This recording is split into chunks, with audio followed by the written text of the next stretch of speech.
Assalamualaikum warahmatullahi wabarakatuh. Perkenalkan, nama saya Nurhalisa Putri Sofyan dengan NIM D1A1 22015. Baiklah, pada video kali ini saya akan mempresentasikan mengenai penjelasan hasil identifikasi risiko pada mata kuliah analisis risiko tentang salah satu kegiatan yang saya lakukan di lokasi magang saya, yaitu di Balai Penyuluhan Pertanian atau BPP Kecamatan Kambu. Salah satu kegiatan yang saya ambil yaitu budidaya pada tanaman timun. Baiklah, pada kejadian resiko di sini ada 3 tahap. Yang pertama yaitu pada tahap persiapan, tahap pelaksanaan, dan juga tahap pelaporan. Pada tahap persiapan, yang pertama yaitu pemilihan benih tidak sesuai varietas. Sumber resikonya yaitu internal, kurangnya pengetahuan petani. Frekuensi kejadian resiko yaitu sebanyak 2 kali. Skor frekuensi kejadian resiko yaitu 3. Dampak resiko yaitu penurunan hasil panen dan gagalnya pertumbuhannya tanaman. Skor dampak kejadian resikonya yaitu 4. Pengelolaan resikonya yang pertama yaitu pelatihan, pemilihan benih, dan yang kedua pendampingan teknis. Tingkat resikonya yaitu sebanyak 12. Kategori resiko yaitu sedang, serta prioritas resiko yaitu sebanyak 3. Yang kedua yaitu ketersediaan pupuk terbatas. Sumber resikonya yaitu eksternal, distribusi pupuk tersendat. Frekuensi kejadian resikonya sebanyak 1 kali. Skor frekuensi kejadian resikonya sebanyak 2. Dampak resikonya yang pertama tanaman tumbuh tidak optimal, dan yang kedua keterlambatan tanaman. Skor dampak kejadian resikonya sebanyak 4. Pengelolaan resikonya yang pertama yaitu kerjasama dengan distributor lokal, dan yang kedua penyimpanan stok awal. Tingkat resikonya yaitu 8. Kategori resikonya itu sedang, dan prioritas resikonya yaitu sebanyak 4.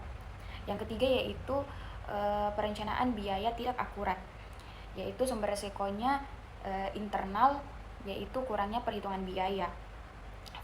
Frekuensi kejadian resikonya yaitu sebanyak 2 kali. Skor frekuensi kejadian resikonya itu sebanyak 3. Dampak resikonya yang pertama pembengkakan biaya, dan yang kedua gangguan operasional. Skor dampak kejadian resikonya yaitu sebanyak 3. Pengelolaan resikonya yang pertama yaitu penerapan RAB yang rinci, dan yang kedua konsultasi dengan penyuluh. Tingkat resikonya itu sebanyak 9. Kategori resikonya itu sedang. Prioritas resikonya yaitu sebanyak 3. Kejadian resiko yang kedua yaitu pada tahap pelaksanaan. Yang pertama yaitu serangan hama dan juga penyakit. Sumber resikonya yaitu internal, sanitasi lahan yang buruk. Sumber resikonya itu internal dan juga eksternal. Yang terdapat internalnya yaitu sanitasi lahan yang buruk, dan yang eksternalnya itu perubahan iklim. Frekuensi kejadian resikonya itu sebanyak 3 kali. Skor frekuensi kejadian resikonya sebanyak 4. Dampak resikonya yang pertama penurunan produksi, dan yang kedua tanaman mati. Skor dampak kejadian resikonya yaitu sebanyak 5. Pengelolaan resikonya yang pertama penggunaan pestisida, yang kedua rotasi tanaman sanitasi. Tingkat resikonya sebanyak 20, dan kategori resikonya yaitu sangat besar. Prioritas resikonya sebanyak 1. Yang kedua yaitu keterlambatan penyiraman. Sumber resikonya internal, yaitu kurang tenaga kerja. Frekuensi kejadian resikonya yaitu sebanyak 4 kali. Skor frekuensi kejadian resikonya sebanyak 4. Dampak resikonya yang pertama yaitu stres tanaman dan pertumbuhannya yang lambat. Skor dampak kejadian resikonya yaitu sebanyak 3. Dan pengelolaan resikonya yang pertama yaitu penjadwalan rutin, dan yang kedua penggunaan irigasi tetes.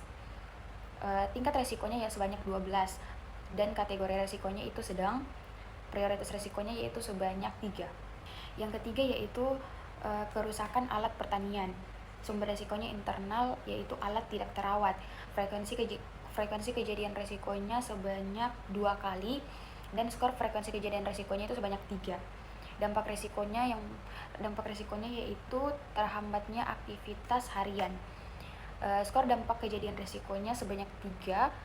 Pengelolaan resiko yang pertama yaitu perawatan rutin dan penggantian alat yang usang.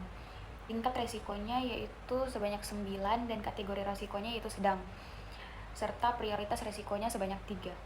Selanjutnya yaitu pada tahap pelaporan. Yang pertama yaitu data hasil panen tidak akurat. Sumber resikonya yaitu internal, yaitu pencatatan manual. Frekuensi kejadian resikonya sebanyak 3 kali, skor frekuensi kejadian resikonya sebanyak 4. Dampak resikonya yaitu yang pertama kesalahan pelaporan hasil pihak dari luar, dan yang kedua keputusan yang keliru. Skor dampak kejadian resikonya yaitu 3. Pengelolaan resikonya yaitu yang pertama digitalisasi laporan, dan yang kedua pelatihan pencatatan. Tingkat resikonya yaitu 12. Kategori resikonya yaitu besar, dan prioritas resikonya yaitu sebanyak 3. Yang kedua yaitu keterlambatan pelaporan. Sumber resikonya yaitu internal, manajemen waktu buruk. Frekuensi kejadian resikonya sebanyak 2 kali, skor frekuensi kejadian resikonya yaitu 3. Dampak resikonya yaitu pengambilan keputusan yang tertunda. Skor dampak kejadian resikonya sebanyak 3. Pengelolaan resikonya yang pertama yaitu penjadwalan dan penggunaan template laporan. Tingkat resikonya sebanyak 9. Kategori resiko yaitu sedang, serta prioritas resikonya yaitu 3. Dan yang ketiga yaitu kehilangan dokumen laporan. Sumber resikonya yaitu internal, penyimpanan data hanya fisik, tidak terdigitalisasi. Frekuensi kejadian resikonya sebanyak 1 kali, skor frekuensi kejadian resikonya 2. Dampak resikonya yaitu informasi hilang permanen dan sulit dievaluasi. Skor dampak kejadian resikonya yaitu 4. Pengelolaan resikonya yang pertama backup digital, dan yang kedua sistem penyimpanan cloud. Tingkat resikonya yaitu sebanyak 8, dan kategori resikonya itu sedang, serta prioritas resikonya yaitu sebanyak 4. Baiklah, itu saja yang bisa saya jelaskan mengenai tabel identifikasi resiko kertas kerja tentang kegiatan budidaya tanaman timun di BPP Kecamatan Kambu. Kurang lebihnya mohon dimaafkan. Wabillahi taufiq wal hidayah. Wassalamualaikum warahmatullahi wabarakatuh.